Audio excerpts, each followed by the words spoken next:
Welcome to Falcon computer academy. मैं हूं केवल विजय और मैं आज आपको पढ़ाने जा रहा हूं एमएस एक्सेल में create checklist with conditional formatting.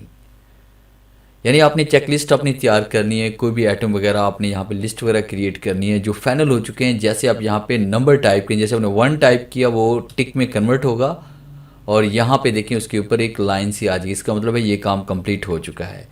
जैसे फर्स्ट कीजिए, बच्चों को मैंने एमएस वर्ड कंप्लीट करवा दिया, एमएस एक्सेल हो गया, उसके बाद पावर पॉइंट अभी नहीं हुआ तो इसको मैंने छोड़ दिया। फिर उसके बाद एक्सेल के फॉर्मूलाज करवा दिए, एक्सेल के प्रोजेक्ट्स कंप्लीट नहीं हुए तो इस तरह से हमने एमएस वर्ड करवा दिया, टाइपिंग, और उसके बाद ईमेल अभी रहता है। तो ये देखिए यहाँ पे उसके ऊपर ये लाइन सी इंसर्ट हो चुकी है। इसका मतलब ये हुआ कि ये वाली असाइनमेंट या ये वाले टॉपिक्स कवर हो चुके हैं और बाकी टॉपिक अभी कवर नहीं हुए।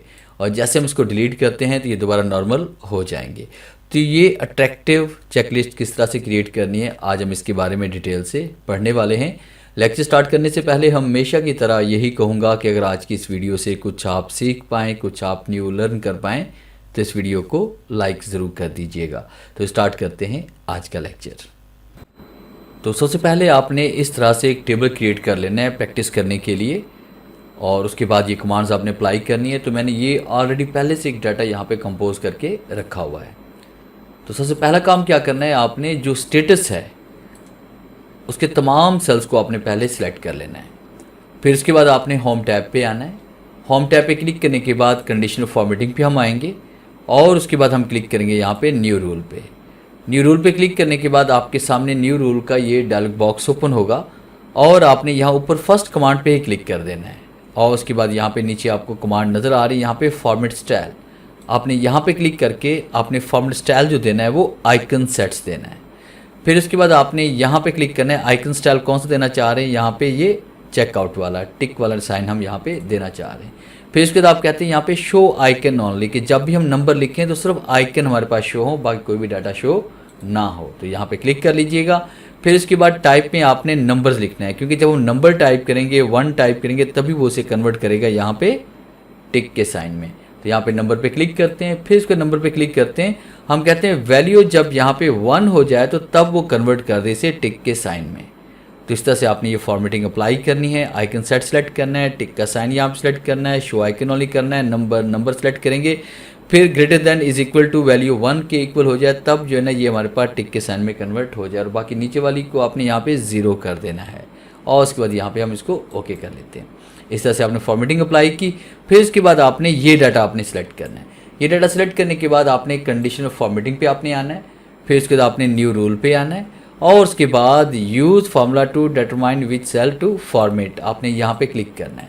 और उसके बाद यहाँ पे आपने इज इक्वल टू राइट करना है। इज इक्वल टू राइट करने के बाद आपने यहाँ से वो सेल सेलेक्ट करना है। यानी फर्स्ट कीजिए कि हम इस सेल से फॉर्मेटिंग स्टार्ट करना चाहते हैं, तो आपने जब भी नंबर यहाँ पे लिखेंगे या वैल्यू इसके बराबर हो जाए तो यहाँ पे देखें ये हम टाइप करेंगे, इस पर जैसे हम क्लिक करेंगे तो ये सेल आपका यहाँ पे सेल एड्रेस इसमें आ जाएगा। अब आपने कीबोर्ड से 2 मरतबा आपने F4 प्रेस करना है ताकि इस सेल हमारे पास लॉक हो जाए, और डॉलर का साइन स्टार्ट में आना चाहिए, याद रखिएगा। फिर इसके बाद आपने फॉर्मेट पे आना है। फॉर्मेट पे क्लिक करने के बाद आपने यहाँ पे फाउंड जो आपने देना है, फर्स्ट के हमने इसको इटैलिक कर दिया। और फिर इसके बाद हम यहाँ पे जो स्टिक थ्रो की कमांड हमारे पास है इस पे हमने चेक का साइन देना है, ताकि जब भी हम यहाँ पे नंबर टाइप करें तो उसमें दरमियान में इस तरह से लाइन इंसर्ट हो जाए। फिर इसके बाद यहाँ पे कलर्स पे आते हैं और जैसे हम यहाँ पे क्लिक करें 1 टाइप करें तो कलर इसका चेंज हो जाए। जैसे ये डार्क ब्लू है तो मैं कहता हूँ ये लाइट ब्लू में कन्वर्ट हो जाए या ग्रीन में कन्वर्ट हो जाए। तो फर्स्ट की हम इसे ग्रीन में कन्वर्ट करें, मैंने यहाँ पे क्लिक किया और उसके बाद फिर हम यहाँ पे क्लिक कर लेते हैं इसको ओके पे। अब जैसे हम ओके पे क्लिक करते हैं और ओके पे क्लिक करते हैं तो फॉर्मेटिंग अप्लाई हो चुकी है। अब आप यहाँ पे जैसे 1 टाइप करेंगे तो ये देखिए ऑटोमेटिकली देखिए यहाँ पे टिक का साइन आ रहा है, उधर देखिए यहाँ हमारे पास कलर भी चेंज हो गया, दरमियान में एक लाइन भी इंसर्ट हो गई, जिसका मतलब ये हुआ कि स्टेटस ये है कि ये हम कंप्लीट कर चुके हैं। 1 टाइप करते हैं, फिर 1 टाइप करते हैं, फिर उसके बाद जो काम कंप्लीट नहीं हुआ उसको आप छोड़ दें। 1 टाइप करते हैं, फिर उसके बाद यहाँ पे 1 टाइप करते हैं। तो इस तरह से देखें आपके पास ये एक अट्रैक्टिव सी चेकलिस्ट क्रिएट हो चुकी है।